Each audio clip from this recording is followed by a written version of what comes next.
रास्ता भी गुम है, मंजिल भी गुम, ज़मीं आसमां सब दिशाओं के जाने कब से है खोए सारे निशान। छाया हुआ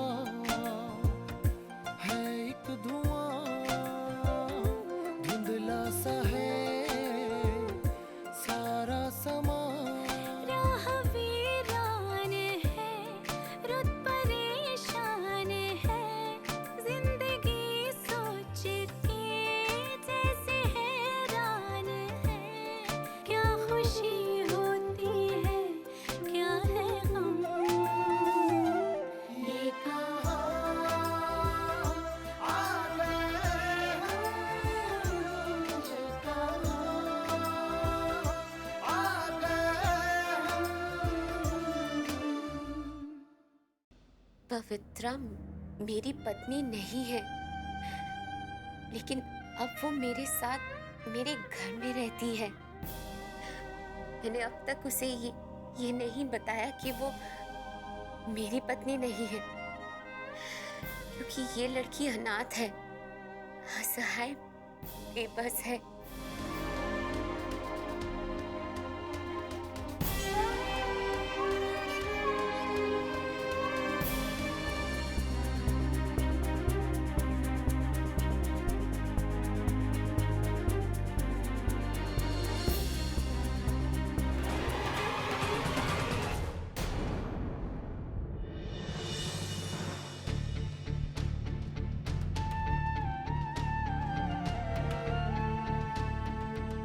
मैंने इनका चेकअप कर लिया है, आप घबराइए मत।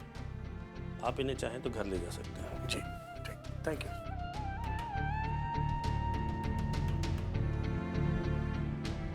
अरे कैसी चलती हो सड़क पे, कुछ होश रहता है तुम्हें? अरे मरने निकली थी क्या? और मरने के लिए तुमको हमारी गाड़ी मिली थी? अरे वो तो भगवान का शुक्र है जो इन्होंने गाड़ी काबू में कर ली, वरना हम दोनों तुम्हारे एक्सीडेंट के केस में किसी जेल में सड़ रहे होते। शकुंतला, उसे अभी अभी होश आया है, उसे संभलने का मौका तो दो। क्या खाक संभलने का मौका दूं? इसकी वजह से पूरी रात हमको हॉस्पिटल में बैठना पड़ा।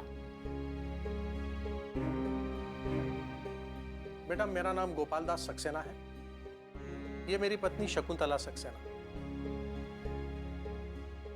कल रात को तुम हमारी कार से टकरा गई थी, तुम मरते मरते बची हो। जीने के लिए अब बचा ही क्या है? लेकिन बेटा, तुम्हारी उम्र ही क्या है? जरूर पति से तेरा झगड़ा हुआ होगा और बिना सोचे समझे निकल पड़ी होगी मरने के लिए। लाओ तुम्हारे पति का फोन नंबर दो मुझे, मैं उसे अब भी बुलाती हूँ और कहती हूँ कि इसके आके 2 थप्पड़ मारे, तब जाके तुम्हारी अक्ल ठिकाने आएगी।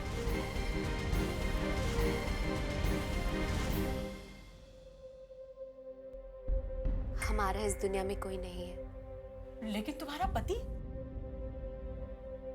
शादी के दूसरे दिन ही वो हमें छोड़ के चले गए थे। तो बेटा, अब तुम कहाँ जाओगी? पता नहीं बाबूजी, हमें कहीं ना कहीं तो आसरा जरूर मिल जाएगा। और वैसे भी हमें घर के सारे काम आते हैं। तुम हमारे साथ हमारे घर चलोगी? ये आप क्या कह रहे हैं? अरे इसका कुछ पता ठिकाना है नहीं, कहाँ की है, कौन है, क्या है, और आप कह रहे हैं कि जी वो हम राजस्थान के हैं और हमारा नाम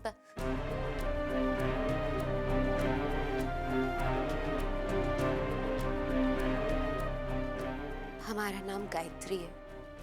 तो ठीक है, तुम हमारे साथ हमारे घर चलो।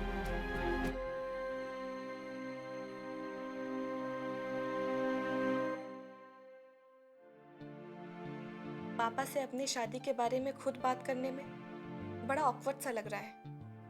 हालांकि पापा मेरे दोस्त जैसे हैं, मैं उनसे कोई भी बात कर सकती हूँ। बचपन से उन्होंने मुझे माँ बनकर, बाप बनकर पाला है, मेरी सारी इच्छाएं पूरी की हैं। और प्रणय के बारे में अगर मैं बात नहीं करूंगी तो और कौन करेगा? पर मुझे खुद ये बताने में जरा संकोच हो रहा है। पापा को प्रणय के बारे में बताना भी जरूरी है। क्यों ना प्रणय को पापा के सामने लाकर खड़ा कर दूं? अच्छा लगेगा? नहीं, पहले मैं खुद पापा से बात करूंगी। चलो, कल सुबह बात करते हैं पापा से।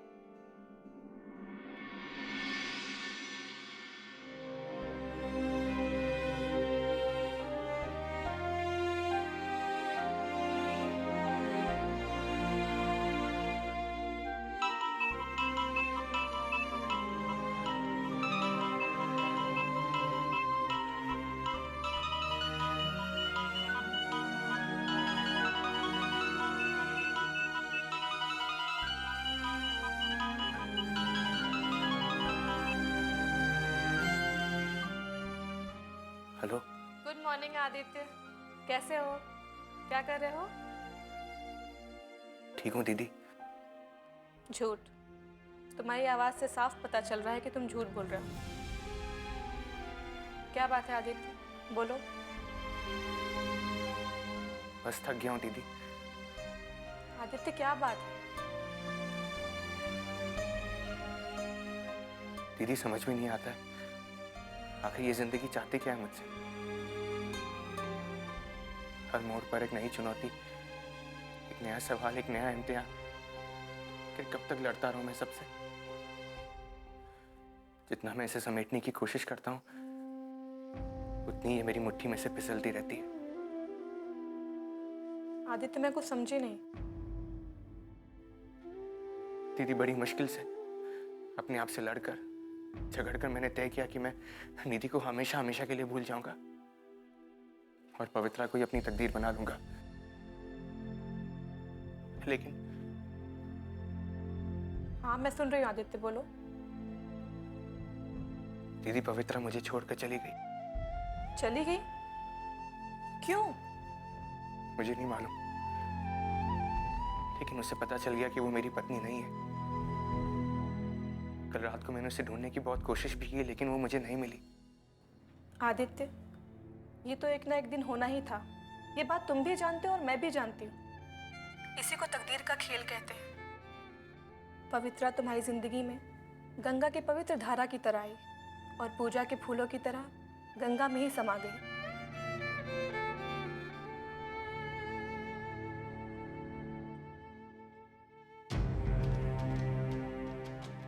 सुनिए, इस लड़की को उठाकर तो लाए हैं, पर कम से कम पुलिस वेरिफिकेशन तो करा दीजिए। अरे कल को कुछ उल्टा सीधा हो गया तो उसका जिम्मेदार कौन होगा? शकुंतला तुम इसकी चिंता मत करो, तुम तो इसे घर के सारे काम काज समझा दो, बाकी सब मुझ पर छोड़ दो, मैं देख लूंगा। ए लड़की इधर आ।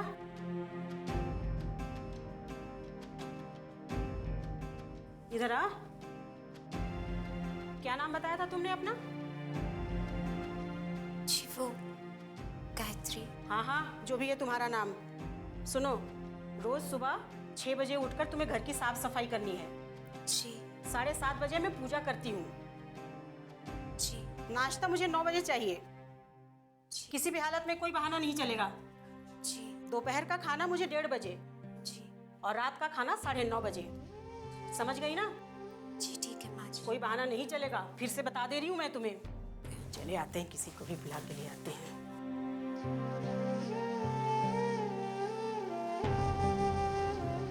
इधर आओ। देखो ये किचन है और यही तुम्हारा कमरा भी। और सुनो, अड़ोसियों पड़ोसियों से ज्यादा मेल मिलाप बढ़ाने की जरूरत नहीं है। मुझे फालतू की पंचायत नहीं चाहिए। बस अपने काम पर ध्यान दो, समझ गई? जी माँ और सुनो, ये पूरा सामान बिखरा पड़ा है किचन का, फटाफट जमाना शुरू कर दो।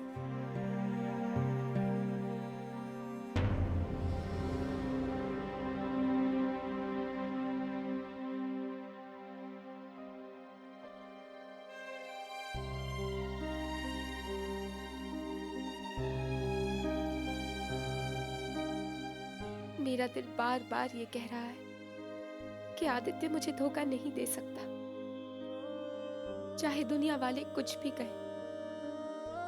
ये वक्त की चाल है या मेरे प्यार का इम्तिहान है? अगर मैंने किसी और से शादी के लिए हाँ कह दी और आदित्य वापस आ गया तो? अगर ऐसा हुआ तो मैं आदित्य को क्या जवाब दूंगी? किस दोराहे पर ले आई है जिंदगी। ये कहाँ आ गए हम आदित्य, ये कहाँ आ गए हम?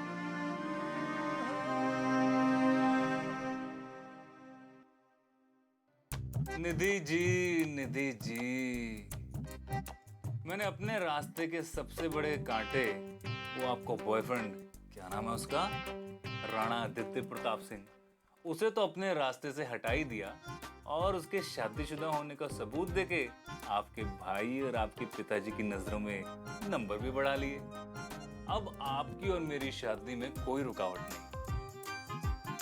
अब तो बस इंतजार है उस दिन का जब आपकी और मेरी टा टा टा टा टा टा टा टा। गुल्लू,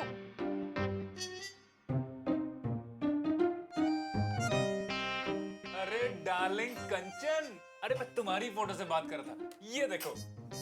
अब इसका कोई फायदा नहीं है मिस्टर गुलशन खन्ना। मुझे आज अभी इसी वक्त जवाब चाहिए कि हम शादी कब कर रहे हैं। कभी नहीं। तुम मेरे ऑफिस में काम करने वाली 2 टके की लड़की, तुमने ये सोचने की हिम्मत भी कैसे की कि तुम मेरे बेटे से शादी करोगी? मिस्टर खन्ना, आपका बेटा पिछले 3 सालों से मुझे शादी का झांसा देकर बड़े बड़े सपने दिखा रहा है। कितने वादे किए हैं इसने मुझसे। मुझे मेरा हक चाहिए। मैं तुम जैसी लड़कियों को बहुत अच्छी तरह जानता हूँ। कामयाबी का शॉर्टकट है तुम्हारे लिए अमीर लड़के, और इसी नियत से तुमने मेरे बेटे को जाल में फंसाया और अब हमारे खानदान की बहू बनने का आप ख्वाब देख रही हो। मैं ऐसा नहीं होने दूंगा। मैं तुम्हें अभी इसी वक्त नौकरी से निकालता हूं, और आज के बाद मुझे तुम तो क्या, तुम्हारा साया भी नहीं दिखना चाहिए। अंडरस्टैंड?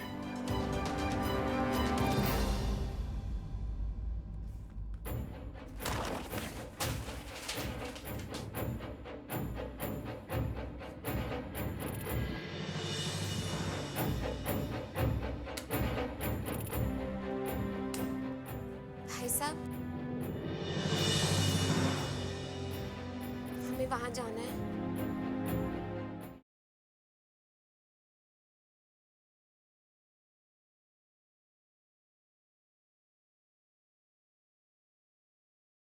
ये कहाँ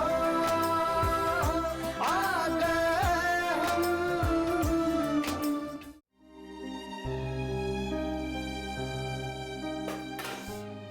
हाथों में जान नहीं है क्या? बर्तन जरा अच्छे से रगड़ कर साफ कर।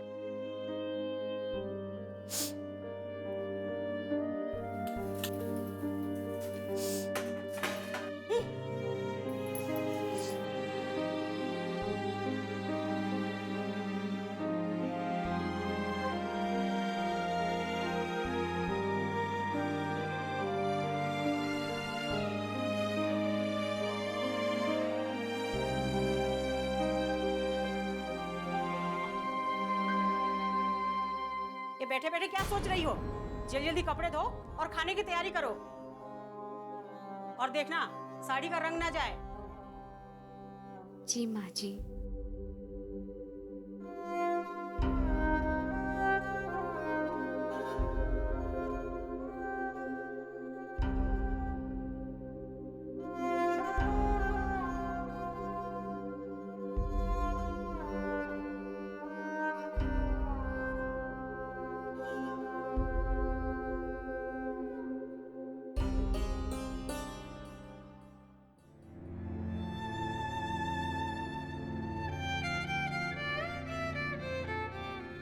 नहीं, आदित्य को बार बार फोन करके परेशान करना ठीक नहीं होगा। वो वैसे ही बहुत टेंशन में है। क्या करूं, कुछ समझ में नहीं आ रहा है। हाय। हाय। क्या हुआ? अपसेट लग रही हो। हाँ प्रणय, बात ही कुछ ऐसी है। पवित्रा घर छोड़ के चली गई। सुबह आदित्य से बात हुई तो मुझे मालूम चला। लेकिन तुम तो कह रही थी कि आदित्य और पवित्रा करीब आने लगे हैं। आदित्य ने कॉम्प्रोमाइज कर लिया है, वो निधि को भूल रहा है। हाँ, ऐसा ही हो रहा था। पर कल रात पवित्रा ने आदित्य की डायरी पढ़ ली। उससे ये मालूम चल गया कि जिस आदमी के साथ वो रह रही थी वो उसका पति नहीं बल्कि कोई और है। बस बिना कुछ सोचे समझे उसने घर छोड़ दिया। बहुत ही खुददार निकली पवित्रा। प्रणय इसे खुददारी कहेंगे या बेवकूफ़ी? इसे बेवकूफ़ी क्यों कह रही हो? अरे लेकिन उससे एकदम से इतना बड़ा कदम नहीं उठाना चाहिए। गांव की भोली सी लड़की, ज्यादा पढ़ी लिखी भी नहीं, पता नहीं इतने बड़े शहर में जाएगी कहाँ वो। क्यों, उसका कोई रिश्तेदार तो होगा, कोई जान पहचान वाला? आदित्य ने पता लगाया था, उसका एक मामा था जो शराब पी पी के मर गया। गांव में उसका मकान था जो उसने बेच दिया। ये तो बहुत बुरा हुआ। आदित्य भी उसे जगह जगह ढूंढ के परेशान हो रहा है, लेकिन अभी तक कुछ पता नहीं चला। हिम्मत से काम लो। पता नहीं ये सब आदित्य के साथ ही क्यों होता है। जब भी ऐसा लगता है कि उसकी लाइफ शांति से आगे बढ़ रही है, कोई ना कोई तूफान आ जाता है। फिक्र मत करो, हम सब आदित्य के साथ हैं। मिलकर कोई ना कोई सॉल्यूशन जरूर निकाल लेंगे। मुझे कुछ समझ में नहीं आ रहा है कि मैं क्या करूं। सबसे पहले तो तुम इंदौर जाओ। आदित्य को तुम्हारी जरूरत है। तुम वहां रहोगी तो उसे मॉरल सपोर्ट मिलेगा। लेकिन मेरा इंदौर जाना नामुमकिन है। सबमिशन की डेट सर पे, और वैसे भी आदित्य ने कहा था कि वो फोन पे टच में रहेगा। मैंने आपको फिर से परेशान कर दिया ना। I am so sorry. फिर से सॉरी। अनु, जानती हो हमारे रिश्ते की सबसे खास बात क्या है? क्या? भरोसा, अंडरस्टैंडिंग। जिस रिश्ते में ये होता है ना, वहां कुछ भी कहने की जरूरत नहीं होती। और जिस रिश्ते में ये नहीं होता, वहां कुछ भी कहने से कोई फायदा नहीं होता। आप सच कह रहे हैं।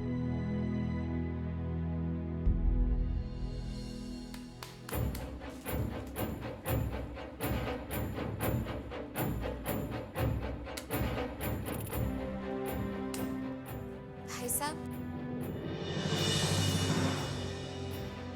हमें वहां जाना है।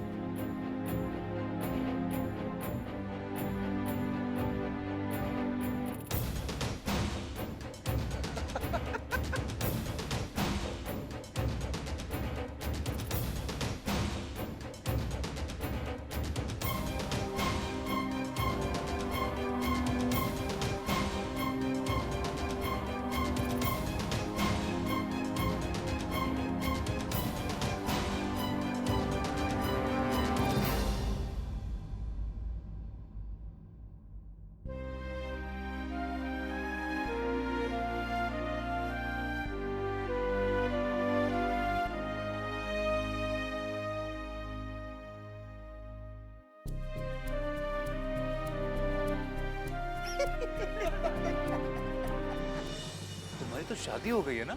जाओ जाओ, अपनी पत्नी के पास जाओ। आज के बाद ना मेरी निधि जी के आसपास ना भटकना, इसी में तुम्हारी भलाई है।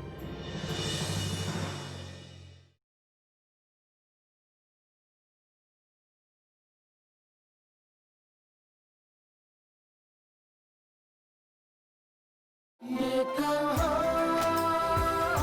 आ गए हम।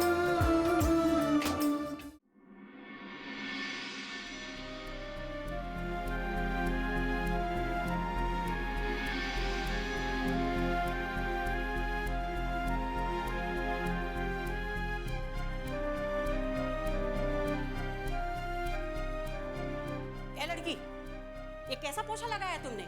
ठीक से पोछा लगाओ। बर्तन भी गंदे पड़े हैं घर के सारे। कब नाश्ता बनेगा, कब बाकी काम पूरे होंगे?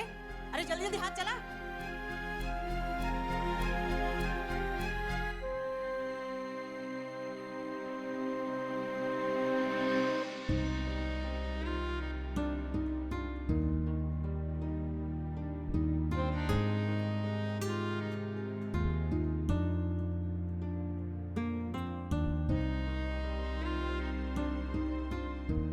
आहा, क्या बात है भाई। जब से ये गायत्री आई है तब से मेरा 2-3 किलो वजन बढ़ गया है।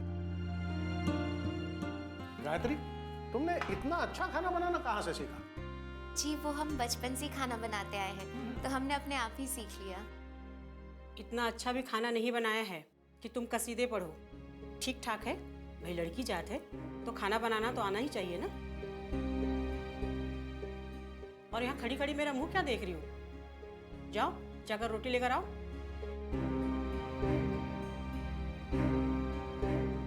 देखो जी, इस लड़की की तारीफ कर करके इसे सिर पर मत चढ़ाओ। अरे तो बाबा, झूठी तारीफ थोड़ी ही कर रहा हूँ। खाना वाकई में बहुत अच्छा बना है। तो चुपचाप खाओ ना। तारीफ का नगाड़ा पीटना क्या जरूरी है?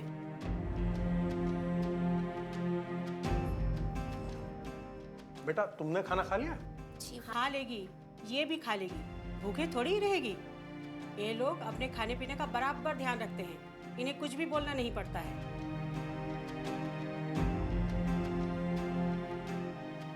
अब खाओ भी ना, उसे ही देखते रहोगे क्या?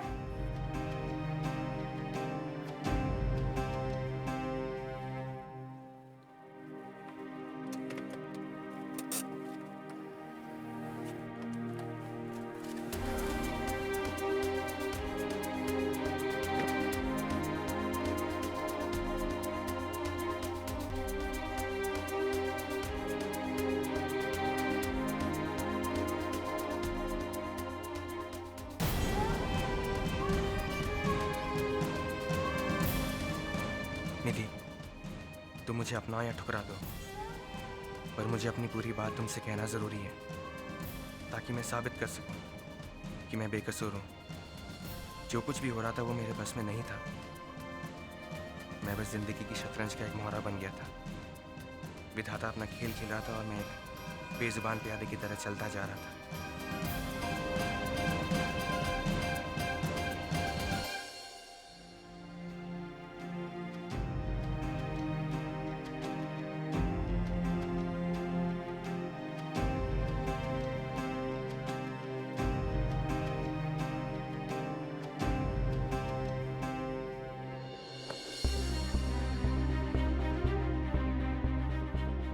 पेरीपोणा Aditya ji. No no no पेरीपोणा। आए राणा आदित्य प्रताप सिंह, यहाँ क्या कर रहे हो? गुल्लू, निधि, अंकल सब लोग कहाँ हैं? वो ये लोग जहाँ भी गए हो, इससे तुम्हें क्या फर्क पड़ता है राणा आदित्य प्रताप सिंह? अब तुम्हें निधि जी से क्या लेना देना? तुम्हारी तो शादी हो गई है ना। जाओ जाओ अपनी पत्नी के पास जाओ। मुझे तुम्हारी सलाह की जरूरत नहीं है। वो फ्री में दे रहा हूँ, ले ले, काम आएगी राणा आदित्य प्रताप सिंह। आज के बाद ना मेरी निधि जी के आसपास ना भटकना, इसी में तुम्हारी भलाई है।